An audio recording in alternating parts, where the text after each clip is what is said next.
उद्योगपति तो धन बनाकर बाहर ले जाते हैं, अपने स्वार्थ के लिए खर्च करते हैं, लेकिन देश का धन, इसलिए वो अमीर है।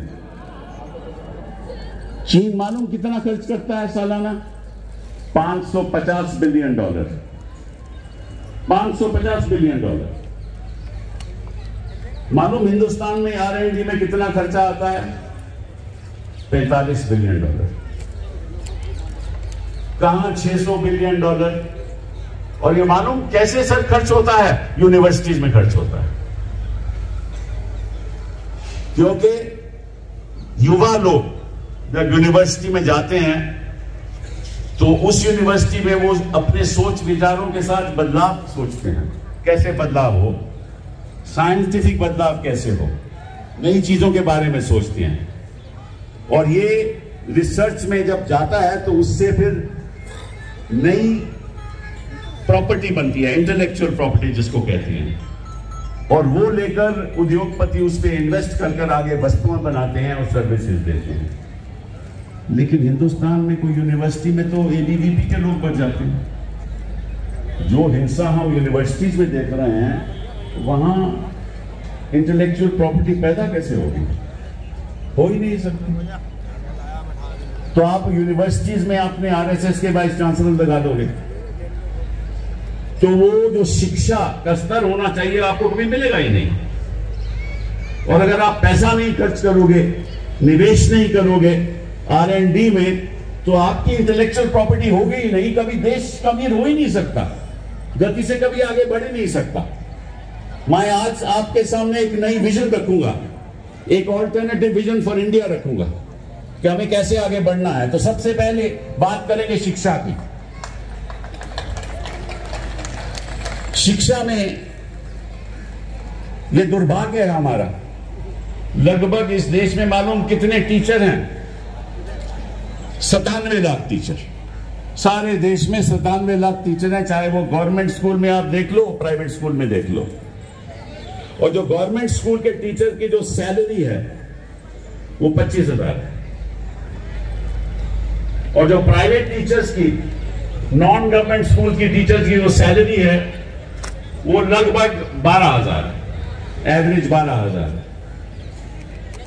तो मैं आपसे पूछना, और दूसरी बात ये, लगभग 40% टीचर के पास कोई कॉन्ट्रैक्ट ही नहीं है, वो ऐसे ही पढ़ा रहे हैं बिना कॉन्ट्रैक्ट के। तो आपकी बच्चे की पढ़ाई क्या होगी? कोई 12,000 रुपया कमा रहा है कोई टीचर, और उसके घर का खर्चा 14,000 है, तो आपके बच्चे को पढ़ाएगा क्या? क्या पढ़ाएगा? और लगभग 33% ऐसे स्कूल हैं जहां बिजली पहुंचती ही नहीं। बच्चा पढ़ेगा क्या? ये देश विकसित बनेगा कैसे? मोदी जी ने कभी इस पर ध्यान दिया? मुझे याद है कि जब मैं HRD का मंत्री था तो मैंने कहा था कि मेरा एक सपना है कि हर बच्चे के हाथ में एक आकाश टैबलेट होना चाहिए। कई बार मैं ये बात करता था, और अगर वो उस पर आगे बढ़ती, ये सरकार आगे बढ़ती, तो आज बच्चे के हाथ में आकाश टैबलेट होता, दुनिया उसके हाथ में होती। लेकिन इन्होंने प्रोग्राम रद्द कर दिया। आज के कंप्यूटर की बात करते हैं। मैंने एक मुहिम शुरू की कि किसी तरीके से हर स्कूल में फाइबर ऑप्टिक का नेटवर्क चले जाए, ताकि एक मैथ्स का टीचर दिल्ली में बैठ के सारे हिंदुस्तान के बच्चों को पढ़ा सके। कभी मोदी जी ने ऐसी बात सोची?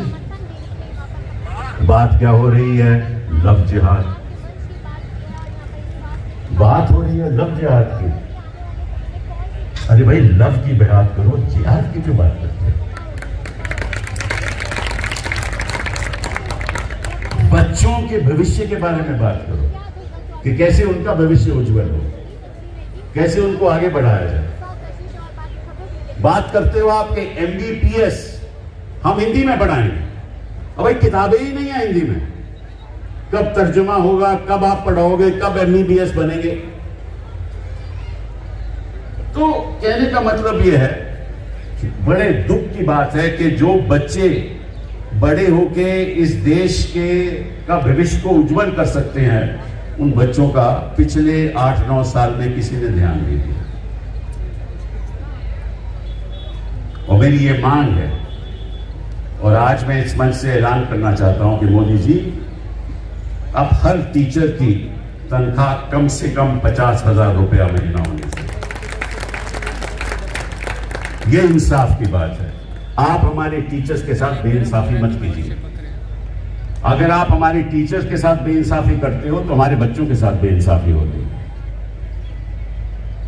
हर टीचर की सैलरी 50,000 होनी चाहिए। साथ साथ में एक और ऐलान और एक और हमारी मांग कि एक ऑल इंडिया टीचर सर्विसेज का गठन होना चाहिए। उसको परमानेंट नौकरी मिलनी चाहिए, कोई कॉन्ट्रैक्ट टीचर नहीं होना चाहिए। और हर स्टेट में स्टेट टीचर सर्विस होनी चाहिए। अभी लोग ये क्या करते हैं, ये कॉन्ट्रैक्ट पे टीचर को बुला लेते हैं, फिर उसको बर्खास्त कर देते हैं। तो टीचर पढ़ाएगा क्या? उसको तो इतनी फिक्र होती है कि मेरी नौकरी रहे, बच्चे की क्या फिक्र होगी उसको? ये दो चीजें बहुत जरूरी हैं। तीसरी हमारी मांग है कि आपने केंद्रीय विद्यालय बनाए। हम उस बात पे खुश हैं। कई सैकड़े हजारों केंद्रीय विद्यालय इस देश में हैं, लेकिन वो किसके लिए हैं? वो सरकारी अफसरों के बच्चों के लिए। सरकारी अफसर हो या पब्लिक सेक्टर का बच्चा, पेरेंट का बच्चा हो, उसको वहां एडमिशन मिल जाती है। अच्छी बात है, हम इसका विरोध नहीं करते। लेकिन आप ऐसे ही स्कूल ट्राइबल्स के लिए क्यों नहीं देते? वंचित लोगों के लिए क्यों नहीं? महिलाओं के लिए क्यों नहीं? हमने कस्तूरबा गांधी महिला विद्यालय का गठन हमने किया था और उसका हम वहां बढ़ाते थे। इन्होंने इनका नाम बदल दिया। मुहिम तो वही है, लेकिन मुश्किल ये है कि वो केवल 12वीं क्लास तक हैं। लेकिन मैं चाहता हूं कि हमारी बच्चियां आगे बढ़ के यूनिवर्सिटी में जाएं और उनको फ्री एजुकेशन मिले। आपको मालूम है कि सबसे ज्यादा टीचर इस देश में महिलाएं हैं। सबसे ज्यादा टीचर महिलाएं हैं। वो मां जो है वो स्कूल में बच्चे को भी पढ़ाती है और घर में आके अपने बच्चों को भी पढ़ाती है। उन बच्चियों के लिए सेपरेट स्कूल खुलने चाहिए सारे हिंदुस्तान में। सारे हिंदुस्तान में खुलने चाहिए। और जो भी उद्योगपति ऐसा स्कूल बनाएगा उसको 80G की टैक्स एग्जेम्पशन मिलनी चाहिए। मैं सुझाव दे रहा हूं कल के भारत को, और मैं चाहता हूं कि मोदी जी इसका जवाब दें कि आपने क्यों ऐसा नहीं किया। पिछले 8 साल में आपने कई चीजें चलाई, कई बातें आपने की। नोटबंदी करा दी, GST करवा दिया, ठीक है ना? तो आपने स्कूलों के बारे में, बच्चियों के बारे में, बच्चों के बारे में, शिक्षा के बारे में क्यों नहीं ध्यान दिया? बड़े बड़े उद्योगपति बना दिए, उनको सारे पोर्ट मिल गए, सारे एयरपोर्ट मिल गए, ठीक है ना? ईडी उनके पास आज तक नहीं पहुंची। ईडी आजकल कहीं और जा रही है। वो मैं बाद में बात करूंगा, राजनीतिक न्यायालय की बात।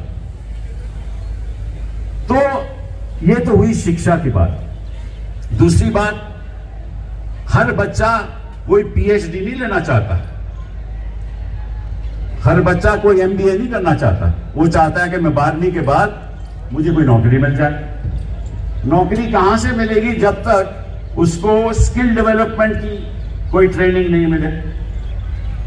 तो मैं एक और आपके सामने सुझाव देने वाला हूं मोदी जी को।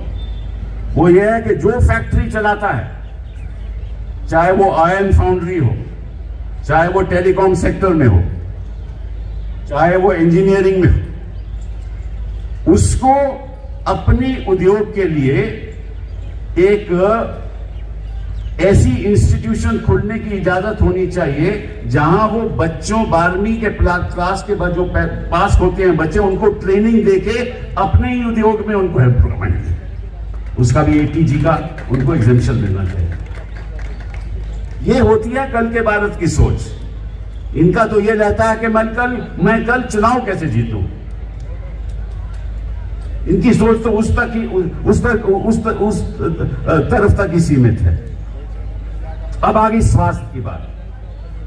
क्या हर बच्चे को स्वास्थ्य दिखा जाता है? मालूम है कि विश्व में सबसे ज्यादा खर्चा अगर कोई फैमिली करती है स्वास्थ्य में, वो हिंदुस्तान में है। प्राइवेट सेक्टर में सबसे ज्यादा खर्चा, और इसकी वजह से 5 करोड़ फैमिलीज सालाना पॉवर्टी में चले जाती है, गरीब हो जाती हैं, क्योंकि सरकारी सुविधाएं हैं ही नहीं।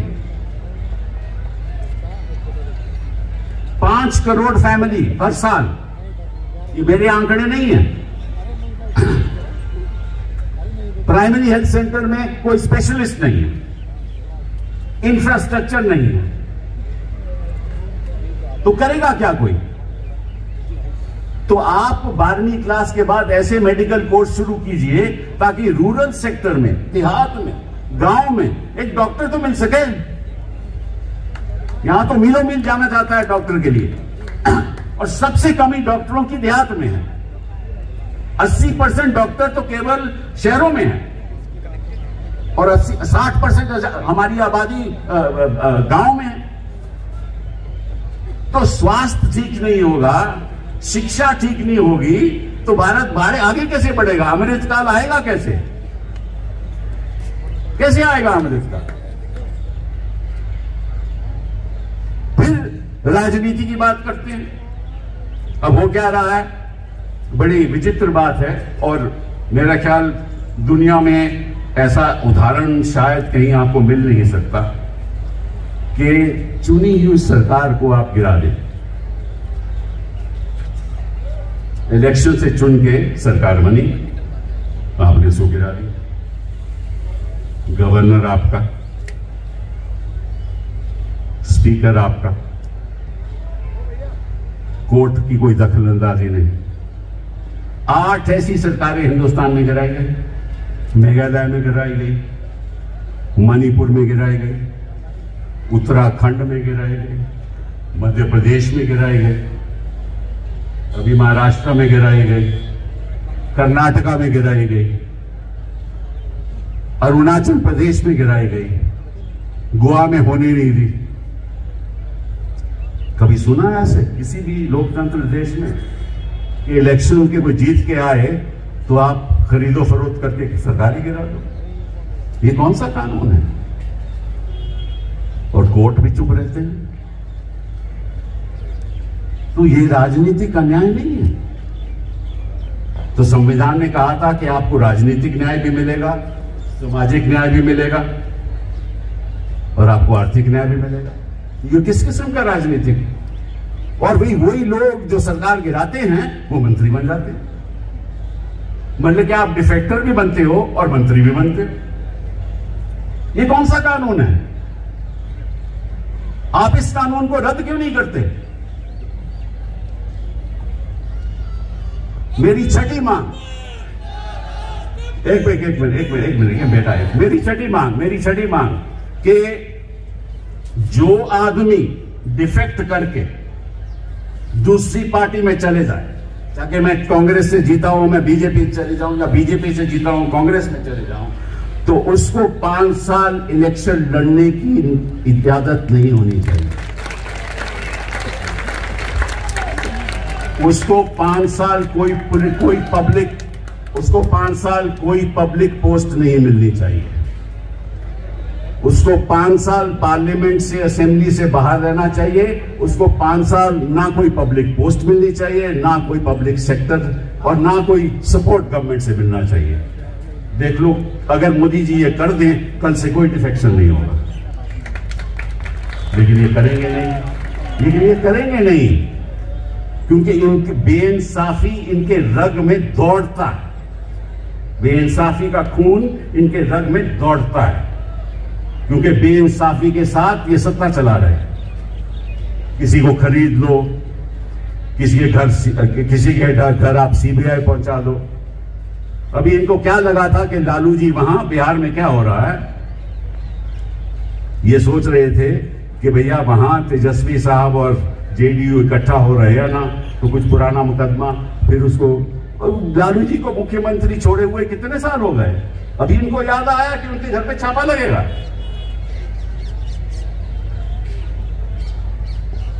अभी दिल्ली में ही क्या हो रहा है, अभी हिंदुस्तान देखिए, जो ईडी है ना, वो जब हिंदुस्तान के नक्शे को देखती है ना, बड़ा विचित्र नजारे से देखती है। वो केवल वही स्टेट्स देखती है जहां विपक्षी दल की सरकार है, वहीं पे उनको लगता है कि रास्ता यहां आसान है, और जहां भाजपा की सरकार है वो तो रास्ता ही बंद है, वहां तो ये जाते ही नहीं। तो ईडी के हिसाब से, ईडी के नजरिए से हिंदुस्तान का नक्शा एक अजीब नक्शा है, जहां ईडी जा सकती है, जहां ईडी ने जाना नहीं, जहां सीबीआई जा सकती है, जहां सीबीआई ने जाना नहीं। तो ये एजेंसी किस लिए काम कर रही है?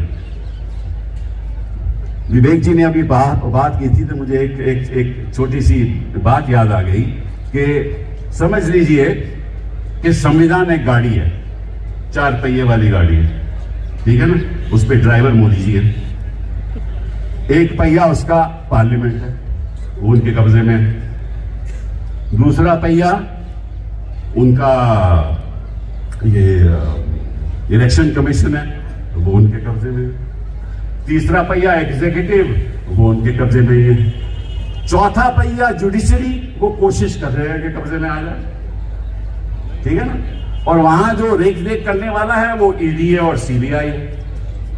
तो अगर ड्राइवर सभी में कब्जा कर लेगा ना, तो गाड़ी जब चलाएगा तो ईडी कहेगा कहीं भी चले जाओ भैया, कहीं भी चले जाओ, सीबीआई कहीं भी बोलेगी कहीं भी चले जाओ, किसी के घर भी पहुंच लो। ये किस किस्म का लोकतंत्र है? ये किस किस्म का लोकतंत्र हम बनाने जा रहे हैं? कैसा भारत हम बनाएंगे आगे के दिनों में? क्या होगा हमारे बच्चों का, हमारे ग्रैंड चिल्ड्रन का? कहां से इंसाफ मिलेगा? और इंसाफ की हम जो देख रहे हैं ना अदालतों में, वो क्या हो रहा है? हम आप सीबीआई के कोर्ट में चले जाओ, ईडी की कोर्ट में चले जाओ, मतलब कि आप सोच भी नहीं सकते क्या हो रहा है। न्याय की बात तो छोड़ दो, हम तो लोगों को कहते हैं कि साहब आपको बेल नहीं मिलने वाली। कौन बेल देने वाला आपको? मैं किसी जुडिशरी के खिलाफ बात नहीं कर रहा, लेकिन जो लोग सोच रहे हैं वो ऐसा सोचते हैं कि साहब हमें तो बेल नहीं मिलेगी। तो अगर न्यायालय के बारे में लोग ऐसे सोचने लगे तो फिर बचा क्या लोकतंत्र में? आप ही बताओ, क्या करेंगे हम? मतलब कि एक पीएचडी पीएन की नौकरी के लिए अपनी एप्लीकेशन देता है, पीएचडी, एक एमबीए ड्राइवर बनना चाहता है। ऐसे ऐसे उदाहरण हैं, चाहे वो उत्तर प्रदेश हो चाहे वो मध्य प्रदेश हो। किस किस्म के हम एजुकेटेड क्लास प्रिपेयर कर रहे हैं कि उनको नौकरियों की तलाश है, वो पीएन और ड्राइवर बनने के लिए तैयार है।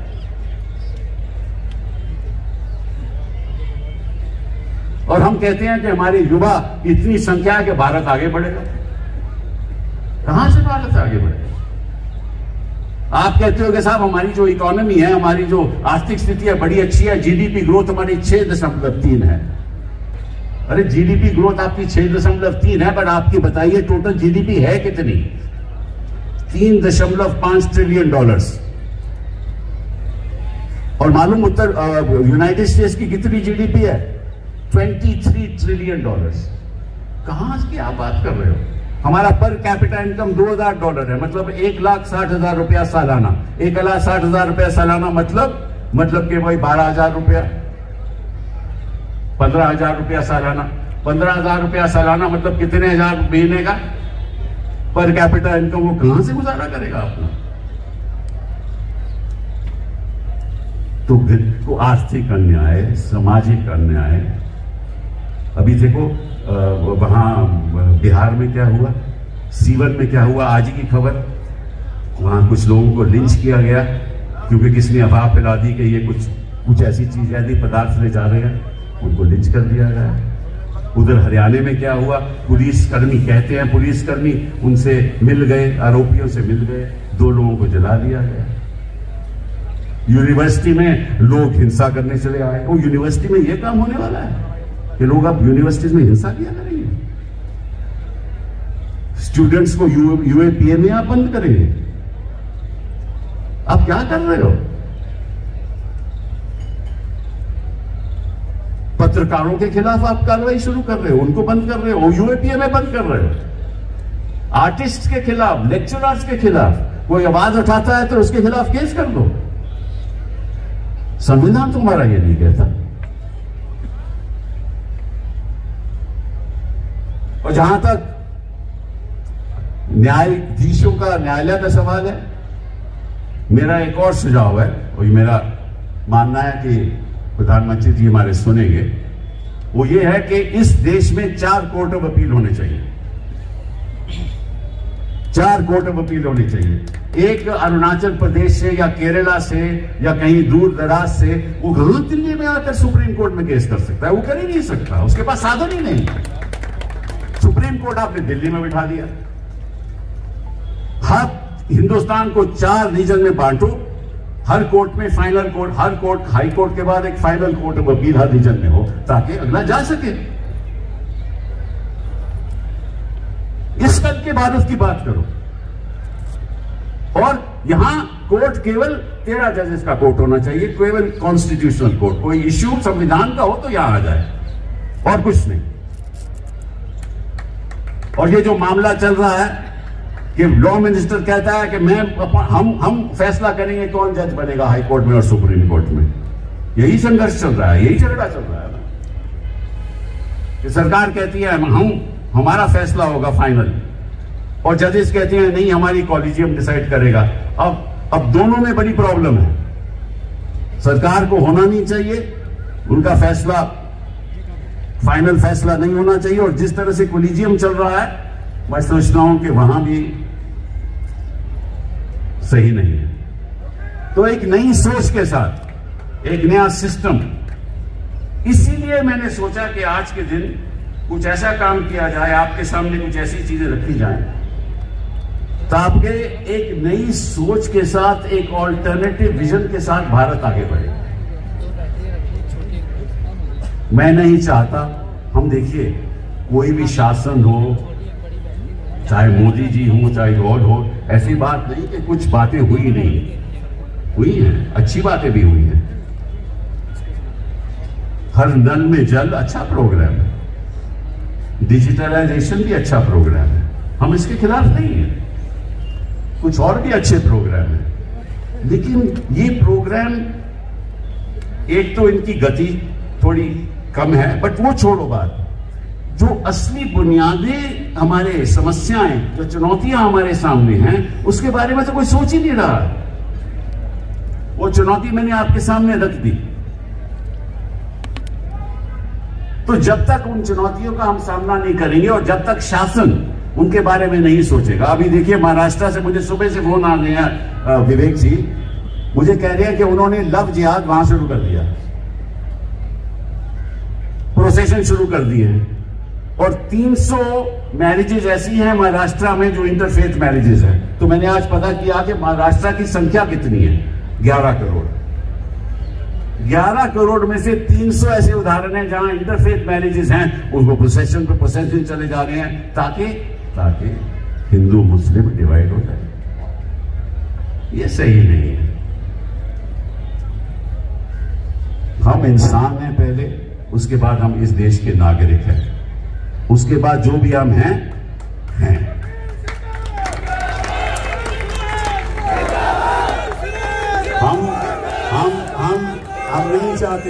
हम नहीं चाहते कि किसी देश के नागरिक के साथ